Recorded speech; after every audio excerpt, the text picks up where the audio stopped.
Hello everyone, welcome to another Java for Android tutorial.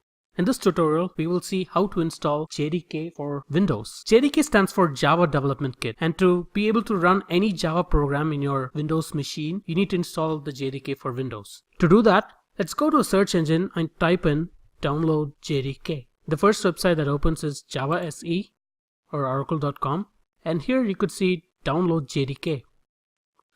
And when you scroll down, you can see an accept license. I'm going to hit accept license, and then there's the Windows. I'm going to hit .exe file here to download. Let's wait for it to download. Now that it has downloaded, I'm going to click to open. In the window that opens up, I'm going to hit next and click next here.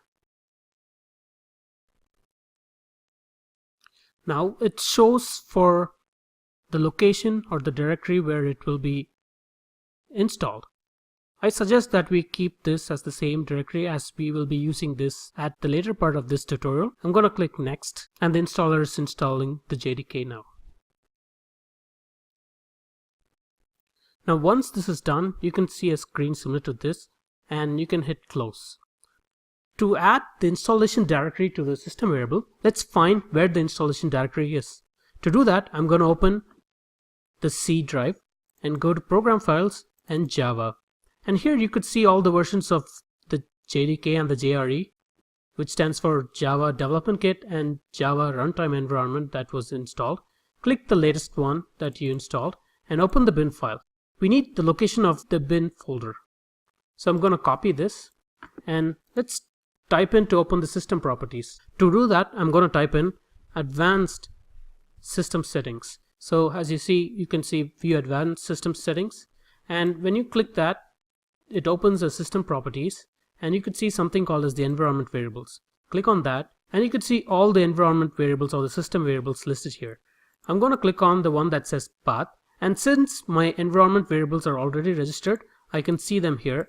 If not, you can click new and then paste the directory of the bin file that we just copied from. And once you do that, you can hit OK, and you can go back and repeat the process for the JRE that we also installed. So open the bin directory and then copy the location from the top, and then when you go back, you can click path again and then create a new entry and then paste the location of the JRE here. I'm going to hit OK, and I'm going to hit OK in all the screens. And to verify if the JDK was installed properly, let's use command prompt. I'm going to type in CMD on the search, and this opens the command prompt. We have to type Java C, and as you see, we can see all the other options that we could use with the Java C command, and this means that the JDK was installed successfully. That's it for this tutorial. I will see you guys in the next tutorial. This is Alex Vijayaraj. Have a good one.